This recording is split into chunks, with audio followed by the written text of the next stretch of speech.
Terima kasih sudah mengklik video ini. Selamat datang di channel Edukasi Pengetahuan. Indonesia adalah negara dengan kepulauan terbesar di dunia dengan jumlah 17.000 pulau.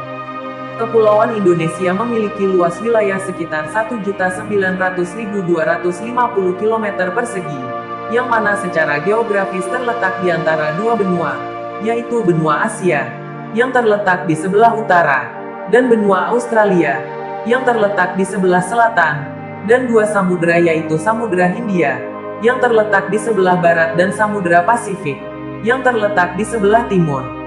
Dengan jumlah dan luas kepulauan Indonesia, tentunya sejarah dan proses awal terbentuknya Kepulauan Indonesia sangatlah panjang. Akan tetapi saya akan merangkumnya. Sebelum dilanjut pembahasannya, tekan subscribe terlebih dahulu, agar tidak ketinggalan video lainnya yang bermanfaat. Proses terbentuknya Kepulauan Indonesia berawal dengan pembentukan benua. Menurut beberapa ahli, hal ini dibedakan menjadi dua teori, yaitu: pertama, teori continental drift atau pergerakan benua. Menurut teori continental drift, pada saat awal pembentukan benua, dahulunya 6 benua yang ada di bumi menjadi satu benua yang utuh atau bisa disebut Pangea. Kemudian, lama-kelamaan benua yang menjadi satu tersebut mengalami pergeseran atau pergerakan akibat formasi atau pembentukan susunan dasar bumi dan menyebabkan benua tersebut memisahkan diri satu sama lain, hingga sekarang menjadi 6 benua yang terpisahkan oleh lautan dan samudera. Teori kedua, teori plate tektonik atau lempeng tektonik. Pembentukan benua yang ada di bumi disebabkan oleh adanya pergerakan jalur lempengan yang ada di dasar permukaan bumi, atau inti dalam bumi, akibat dari pergerakan aktif sejumlah gunung berapi yang ada di bumi. Hal ini menyebabkan terbentuknya benua.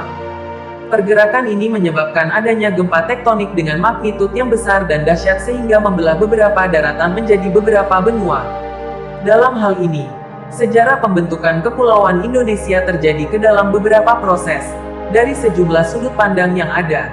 Beberapa di antaranya adalah sebagai berikut ini. Pertama, proses geologis.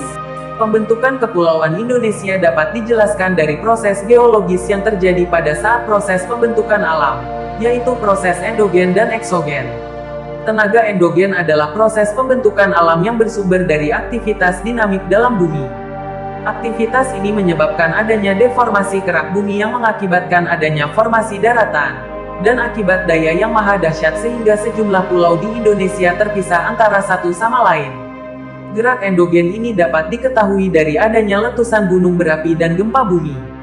Sedangkan gaya eksogen merupakan proses pembentukan alam yang bersumber dari luar permukaan bumi.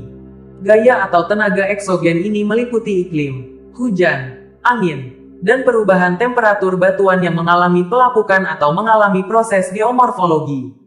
Kedua aktivitas ini menimbulkan adanya goncangan dan pensesaran pada permukaan daratan atau pulau yang menyebabkan adanya peristiwa longsor di daerah yang memiliki tingkat kecuraman yang tinggi dengan keadaan batuan yang tidak terkonsolidasi dengan baik.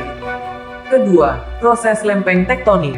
Semua kerak bumi merupakan suatu lempeng yang bersifat kaku terhadap satu dengan lainnya di atas suatu cairan yang plastis, di mana masing-masing lempeng tersebut bergerak menjauh dari pusatnya sehingga terjadinya kemunculan yang berada di tengah samudera atau dengan kata lain mid-oceanic ridge.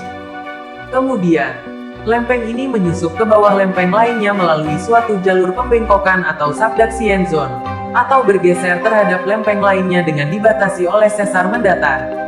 Sehingga proses pembentukan Kepulauan Indonesia dapat terlihat pada pemunculan beberapa pulau yang ada di sepanjang Samudera Hindia dan Samudera Pasifik. Ketiga, proses tektonik kepulauan. Kepulauan Indonesia berkaitan erat dengan perkembangan tektonik kepulauan yang berasal dari proses lempeng tektonik. Berdasarkan klasifikasinya, Kepulauan Indonesia terbentuk dari 3 hasil pergerakan lempeng besar, yaitu lempeng Pasifik di sebelah barat, lempeng Samudera Hindia di sebelah selatan dan lempeng Asia di sebelah utara. Aktivitas lempeng besar tersebut telah terjadi sejak zaman Neogen, atau sekitar 50 juta tahun yang lalu, dan hingga sekarang ketiga lempeng tersebut masih aktif yang seringkali menyebabkan adanya guncangan gempa bumi yang berskala ringan hingga berat. Maka dari penjelasan di atas, Kepulauan Indonesia terletak pada jalur lempeng samudera dan benua. di mana lempeng-lempeng tersebut beraktivitas layaknya ban berjalan atau konveyor belt.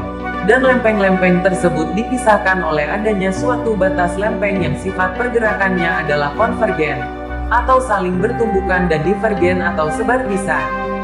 Akibat dari aktivitas lempeng tersebut, maka tidak mengherankan jika kepulauan Indonesia sering mengalami gempa bumi dan letusan gunung berapi, di mana dari aktivitas alam ini menyebabkan beberapa hal, yaitu: pertama, terbentuknya pulau-pulau baru. Kedua, adanya deformasi atau perubahan struktur geomorfologi di sejumlah wilayah Indonesia. Ketiga, adanya likuifaksi atau pergeseran tanah. Keempat, adanya perubahan topografi permukaan wilayah di Indonesia. Jadi seperti itulah rangkuman terbentuknya Pulau Indonesia.